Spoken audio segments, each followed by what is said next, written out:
मुर्दाबाद मुर्दाबाद सरकार होश में आओ। होश में आओ होश में आओ। तक बौखलाए हुए हैं, जाहिर सी बात है वो बौखलाएंगे, क्योंकि शिक्षा को उन लोगों ने मजाक बना के रखा था।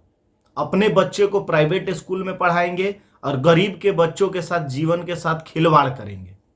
इन लोगों का इस चीज का विरोध नहीं है कि नियमावली में ऐसा क्यों लाया गया, इस चीज का विरोध है कि एक शिक्षक बनने के लिए इतना कठिन परीक्षा क्यों देंगे। लेकिन अगर शिक्षक ही अयोग्य होंगे तो वो बच्चे को क्या प्रशिक्षण देंगे और किस चीज की शिक्षा देंगे। बिहार सरकार ने जो शिक्षक नियुक्ति की नियमावली लागू की है वो सराहनीय कदम है, और जो शिक्षक बौखलाए हुए हैं, जाहिर सी बात है वो बौखलाएंगे, क्योंकि शिक्षा को उन लोगों ने मजाक बना के रखा था। अपने बच्चे को प्राइवेट स्कूल में पढ़ाएंगे और गरीब के बच्चों के साथ जीवन के साथ खिलवाड़ करेंगे। शिक्षा का मतलब इन लोगों के नजर में यही था, शिक्षक बनकर अपने बच्चों को बाहर सरकार प्राइवेट विद्यालयों में पढ़ाएंगे और जो गरीब के बच्चे सरकारी विद्यालय में आएंगे उनके जीवन को बर्बाद करने का काम करेंगे, ताकि इनका परिवार हमेशा ऊंचा रहे। तभी तो आज इस नियमावली का विरोध कर रहे हैं। इसमें आखिर गलत क्या है? अगर आप अच्छे से आपका सिलेक्शन होता है तो आप उस योग्य हैं कि बच्चों को सिखा सके। इन लोगों का इस चीज का विरोध नहीं है कि नियमावली में ऐसा क्यों लाया गया, इस चीज का विरोध है कि एक शिक्षक बनने के लिए इतना कठिन परीक्षा क्यों देंगे। तो सबसे बड़ी बात है कि आप वो लोग शिक्षक हो ही नहीं सकते जो परीक्षा से भाग रहे हैं, क्योंकि शिक्षक का काम होता है लड़कों को उस काबिल बनाना ताकि वो अपने जीवन में कोई भी अच्छा से अच्छा पद और मुकाम हासिल कर सके। लेकिन अगर शिक्षक ही अयोग्य होंगे तो वो बच्चे को क्या प्रशिक्षण देंगे और किस चीज की शिक्षा देंगे। सबको आपत्ति है कि अगर बीपीएससी लेगी तो हम टीचर ही क्यों बनेंगे, कुछ और क्यों नहीं बनेंगे।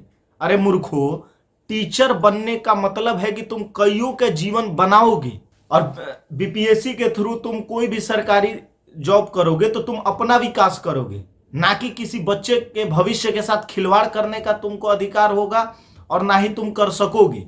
लेकिन जब तुम शिक्षक बनते हो तो तुम कई जिंदगियां बना सकते हो और बिगाड़ भी सकते हो। तो अगर तुम्हारी योग्यता की जांच होगी तो इसमें ये बिलबिलाहट क्यों है? ये इसलिए है ताकि तुम पढ़ो ना पढ़ो शिक्षक बन जाओ और लोगों के साथ खिलवाड़ करो। ये बहुत ही गलत बात है। आज तुम्हें इस शिक्षा नियमावली के तहत राज्य कर्मी का दर्जा मिलेगा, वेतन में वृद्धि होगी, लेकिन वो सब तुम्हारे लिए बेकार है, क्योंकि तुम शिक्षक के लायक हो ही नहीं। इसलिए तुम्हें आपत्ति है इस नियमावली से। अगर तुम इस योग्य हो तो प्रमाणित करो। लोगों के भविष्य सुधारने और बिगाड़ने का दायित्व तो होता है शिक्षक के ऊपर, और तुम अपनी ही योग्यता सिद्ध नहीं करना चाहते। कहां तक सही है? याद है ना जब बिहार सरकार ने एक एग्जाम कराया था प्रिंसिपल नियुक्ति के लिए, तो उसमें 300 मात्र पास हुए थे, मात्र 300। शर्म नहीं आई थी? नहीं, क्योंकि तुम तो मुखिया के अनुकंपा पे, जिला पार्षद के अनुकंपा पे शिक्षक बने हो, तो परीक्षा क्यों दोगे? आज हमारे देश में जितने विद्यालय हैं उससे 10 गुना अधिक कोचिंग संस्थान है। क्यों है? तुम लोगों के कमियों के कारण ही है। मजबूरी में लोग अपने बच्चे को सरकारी विद्यालय में भेजते हैं, खुशी खुशी नहीं भेजते हैं। किसकी कमी के कारण? आज 2 कौड़ी का अगर एक पत्रकार तुम्हारे विद्यालय में तुमसे सवाल पूछने चला जाए तो एक जवाब नहीं दे सकते हो। क्यों? क्योंकि तुम में शिक्षा की कमी है और तुम बच्चों का भविष्य बनाओगे। अब तुम खुद डिसाइड करो कि तुम बच्चों का भविष्य बनाओगे या उसके भविष्य के साथ खिलवाड़ करोगे। एक बार पूरी नियमावली को जरूर देखें और तब आप लोग विचार करें क्या सही है और क्या गलत है। जय हिंद, जय बिहार। आज मंत्रिपरिषद में 6 विषयों पर निर्णय ले गए हैं। सबसे महत्वपूर्ण निर्णय राज्य में शिक्षा बहाली की और नियुक्ति की नियमावली का निर्णय मंत्रिपरिषद ने आज लिया है। इस नियमावली का नाम होगा बिहार राज्य विद्यालय अध्यापक नियुक्ति स्थानांतरण अनुशासनिक कार्रवाई एवं सेवा शर्त नियमावली 2023। इस नियमावली के तहत अब जो भी नियुक्तियां राज्य सरकार शिक्षकों की करेगी वह अब राज्य कर्मी होंगे, राज्य सरकार के कर्मी होंगे। यह एक महत्वपूर्ण निर्णय है। इससे पूर्व आपको जानकारी होगी कि राज्य सरकार राज्य में पंचायत शिक्षक, पंचायत समिति शिक्षक और जिला परिषद के शिक्षक और नगर निकाय के स्थानीय निकायों के शिक्षक रहा करते थे। अब जो भी नई नियुक्ति होगी अब वो राज्य सरकार नियुक्त करेगी। राज्य सरकार नियुक्ति के लिए एक अलग परीक्षा आयोग के माध्यम से लेगी।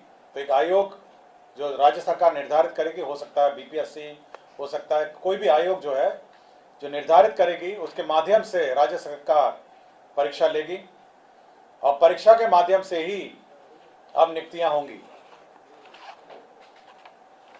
इस नियुक्ति में भाग लेने के लिए जो अर्हता होगी वह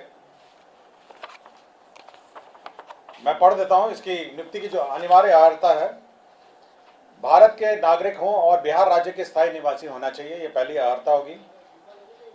विद्यालय अध्यापक के पद पर नियुक्ति हेतु राष्ट्रीय अध्यापक शिक्षा परिषद द्वारा समय समय पर निर्धारित शैक्षणिक एवं प्रशासनिक योग्यता धारित करते हों एवं विशेष विद्यालय अध्यापक के लिए अर्हता भारतीय पुनर्वास परिषद के अनुरूप अनुमान्य होगा। तो ये महत्वपूर्ण एक अनिवार्यता है।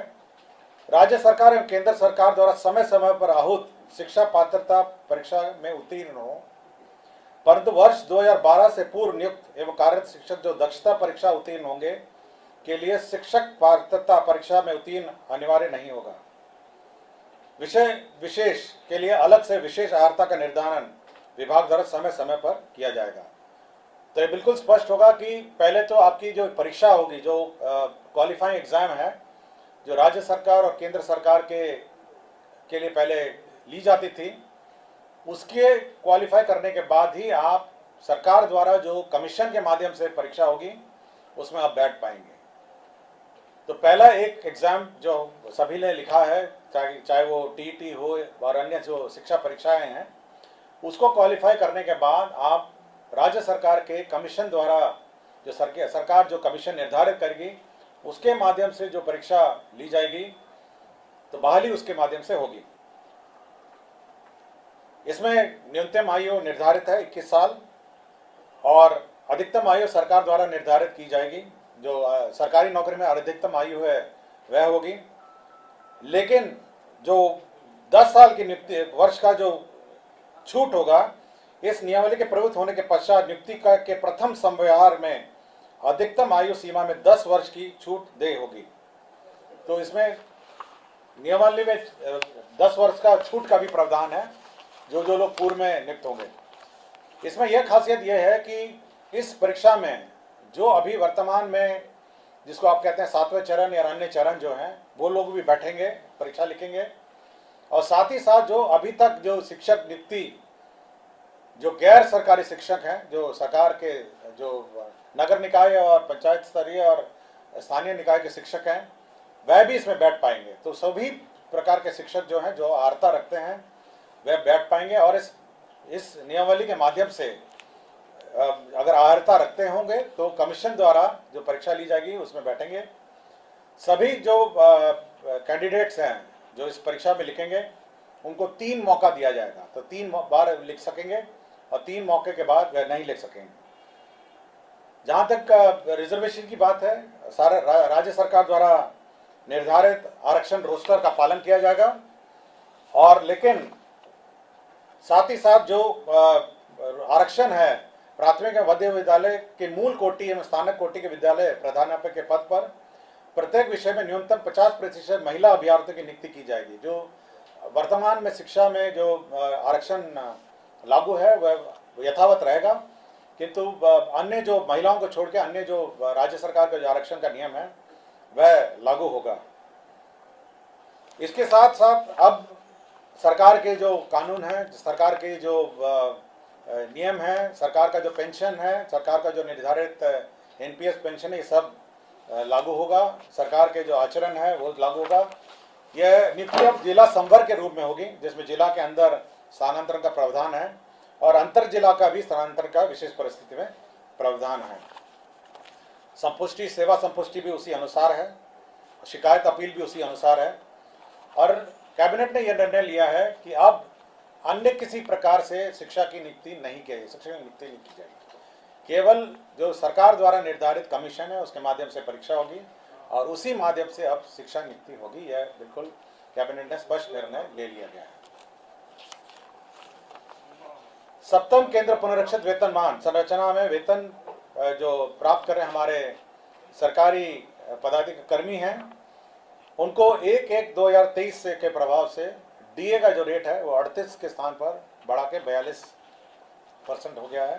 राज्य सरकार को इस बढ़ोतरी में 1690 करोड़ की का अधिक व्यय होगा, तो 38 के स्थान पर अब 42% डीए होगा। राज्य सरकार ने अपना जो कंटिजेंसी फंड है उसको 350 करोड़ से बढ़ा के 10,000 करोड़ कर लिया गया है। आपको जानकारी होगी, समय समय पे हम लोग कंटिजेंसी फंड से निकासी करते हैं, तो अब ये लिमिट 10,000 करोड़ का होगा, जिसमें आधा प्रतिशत जो 50% होता है वो आपदा के लिए सुरक्षित रखा जाता है। पटना जिला अंतर्गत जो वाल्मीकि का परिसर है उसमें 6.5 एकड़ जो ज़मीन है वह वर्तमान में भारतीय कृषि अनुसंधान परिषद को आवंटित है। अब वो जो ज़मीन है वो बिपाड़ के एक्सपेंशन के लिए स्थानांतरित कर दी गई है और यह निर्णय लिया गया है। और बिहार पुलिस में ERSS का जो सिस्टम लागू है उसमें जो अंडरग्राउंड केबल नेटवर्क है उसमें जो शुल्क राइट ऑफ वे शुल्क दिया जाता है ERSS पुलिस मुख्यालय और अन्य स्थान के लिए ERSS के योजना के लिए, तो यह शुल्क राइट ऑफ वे का शुल्क माफ़ हो गया है। और एक पद सृजन का है जिसमें राज्य योजना मद में ग्रामीण विकास विभाग के अंतर्गत जवाहर ग्राम स्वरोजगार योजना के अंतर्गत सृजित जो 102 पद थे उसमें 53 पद अब स्थापना में प्रतिबद्ध परमानेंट पद हो जाएंगे और 39 पद है उसको सरेंडर कर दिया गया।